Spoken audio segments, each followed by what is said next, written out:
Recent debuts of Instacart and Klaviyo have led to renewed appetite for tech IPOs in the public market. But the latest data from Crunchbase points to continued declines in the private market, with global venture funding in the third quarter reaching $73 billion. That marks a 15% drop year on year. Let's bring in Crunchbase senior data editor Janae Tier to discuss more. Janae, always good to have you on the show. When you look at those declines in the quarter, where'd you see the biggest hits? Is it in the late stage rounds or is it in the early rounds?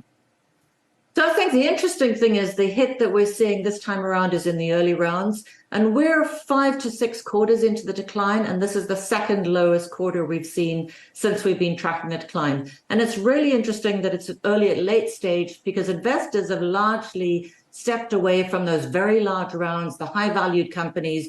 That's where we saw the biggest decline in the months when the decline started in Q2 and Q3. So this quarter, it's early stage funding, which is down by the biggest percentage. And when you look at some of the biggest names that have been creating buzz in the IPO space, then is that overshadowing what's actually happening in the IPO space? Because you have a lot of these that were tied to some of these big AI pushes, but what's the actual sentiment and appetite for VC funding right now? Yeah, I think the appetite is still incredibly cautious. Obviously, we've had Klaviyo and Instacart go out. There's a little bit of liquidity. The venture markets take time to react, so you're not going to see the reaction in the quarter afterwards.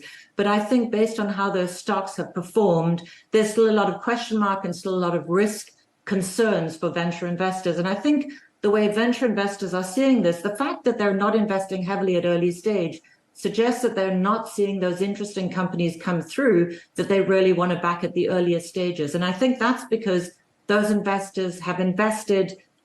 They're seeing a lot of companies who are struggling to sell. You know, companies have cut back, they're not buying product. And so if you're going to invest at seed or at early stage, a company has to be very differentiated and stand out in the market. And I think those companies are not coming through for venture investors.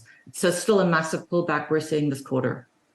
Janae, that begs the question, what does the pipeline look like into the public markets? I'm looking at your data here. The late stage funding was up by more than 25%.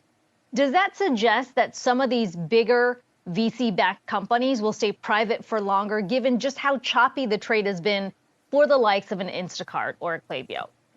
Yeah, I think what's interesting about the late stage increase that we saw this past quarter, and it was up year over year and also quarter over quarter, a lot of that was concentrated not in the US market, but within China. We saw large investments go into very strategic sectors. So AI, semiconductors, battery tech, electric vehicles. So these are industries which need huge investments for these companies to take off. In Europe, we also saw late stage funding up, again, sort of in the electric battery space.